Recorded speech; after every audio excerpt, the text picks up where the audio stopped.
Top 10 کے sponsor ہے رزاق enterprises. حج 2027 booking شروع، لمیٹڈ پیکیجز، آج ہی رابطہ کرے۔ السلام علیکم، میں ہوں آفرین، آپ دیکھ رہے ہیں BBN چینل۔ آئیے 4 جولائی کی دیکھتے ہیں ٹاپ 10 نیوز۔ ایران میں سابق سپریم لیڈر آیت اللہ علی خامنئی کی جلوس جنازہ کا مکمل شیڈول جاری۔ 2 روز تک تہران کے گرینڈ مصلی میں عوام کے دیدار کے لیے رکھا جائے گا جسد خاکی۔ تہران میں ہزاروں افراد پہلے ہی جمع۔ ایرانی حکام کے مطابق آئندہ چند روز میں 1,50,00,000 سے 2 کروڑ افراد کی شرکت متوقع، جس کے بعد جلوس کے ذریعے خم، پھر عراق کے شہر کربلا اور آخر میں شہر مشہد منتقل کیا جائے گا۔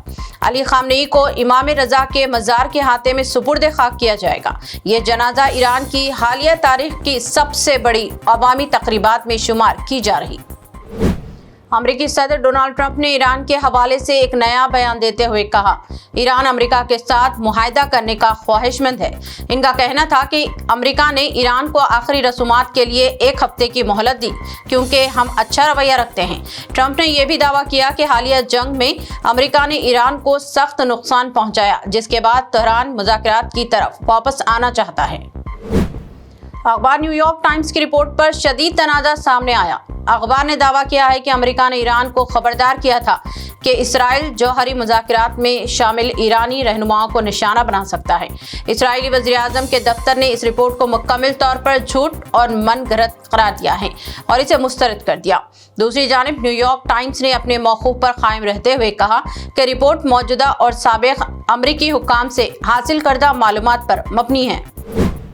روس نے دعویٰ کیا ہے کہ اس کی افواج نے مشرقی یوکرائن کے اہم صنعتی شہر کونستانتنوکا پر مکمل کنٹرول حاصل کر لیا ہے۔ کریملن کے ترجمان دمیتری پیسکوف کے مطابق یہ شہر اب روسی فوج کے قبضے میں ہے۔ صدر ولادیمیر پوٹن نے اسے جنگ کی ایک بڑی اسٹریٹجک کامیابی قرار دیتے ہوئے کہا کہ یہ شہر ڈونباس کا اہم ٹرانسپورٹ اور صنعتی مرکز ہے۔ یوکرائن نے تاحال روس کے اس دعوے کی باضابطہ تصدیق نہیں کی ہے، جبکہ جنگی صورتحال بدستور کشیدہ ہے۔ ایودھیا رام مندر چندہ مبینہ خرد برد معاملے پر سیاسی درجہ حرارت بڑھ گیا ہے۔ کانگریس کے سینئر رہنما دگ وجے سنگھ نے اعلان کیا ہے کہ وہ 2 اکتوبر کو اجین کے مہاکالیشور مندر سے ایودھیا تک تقریباً 850 سے 900 کلومیٹر کی پد یاترا کریں گے۔ انہوں نے بھوپال میں اپنے گھر کے باہر ایک بینر بھی لگایا ہے جس پر لکھا ہے کہ رام مندر کے چندے میں مبینہ بدعنوانی کرنے والوں کے لیے داخلہ ممنوع ہے۔ دوسری جانب RSS نے اس معاملے کی شفاف اور وقت مقرر تحقیقات کا مطالبہ کیا ہے، جبکہ کانگریس نے RSS کے بیان پر رد عمل دیتے ہوئے سنگین الزامات عائد کیے ہیں۔ اس تنازع نے ملک میں سیاسی بحث کو مزید تیز کر دیا ہے۔ دہلی فسادات 2020 کیس میں ملزم شرجیل امام اور عمر خالد کی ضمانت درخواستوں پر عدالت نے فیصلہ محفوظ کر لیا ہے۔ کڑکوڈاما کورٹ میں سماعت کے دوران شرجیل امام کے وکیل نے موقف اختیار کیا کہ کیا کسی ملزم کو 1 سال تک نئی ضمانت درخواست دائر کرنے سے روکا جا سکتا ہے، اور اس معاملے پر سپریم کورٹ کی بڑی بینچ کو غور کرنا چاہیے۔ عمر خالد نے عدالت کو بتایا کہ وہ تقریباً 6 سال سے جیل میں ہیں، جبکہ اب تک ان پر فرد جرم بھی عائد نہیں کی گئی۔ شرجیل امام نے بھی موقف اپنایا کہ مقدمے میں کوئی نمایاں پیش رفت نہیں ہوئی۔ دونوں فریقوں کے دلائل مکمل ہونے کے بعد عدالت نے اپنا فیصلہ محفوظ کر لیا۔ بھارت میں مانسون کی شدت۔ محکمہ موسمیات نے ممبئی اور مہاراشٹر کے کئی اضلاع میں 6 جولائی تک شدید سے انتہائی شدید بارش کا الرٹ جاری کیا ہے۔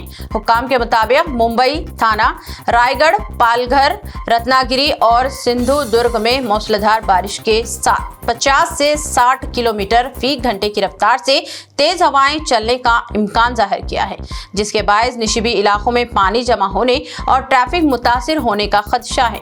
دوسری جانب دہلی میں بھی مانسون کی سرگرمیوں میں بتدریج اضافہ متوقع ہے۔ محکمہ نے یلو الرٹ جاری کر کے ہفتے سے منگل تک ہلکی سے درمیانی بارش کی پیشن گوئی کی ہے۔ تلنگانہ کے وزیر اعلیٰ ریونت ریڈی نے آج اپنی سیاسی زندگی کا ایک اہم سنگ میل عبور کرتے ہوئے عوامی نمائندے کے طور پر 20 سال مکمل کر لیے ہیں۔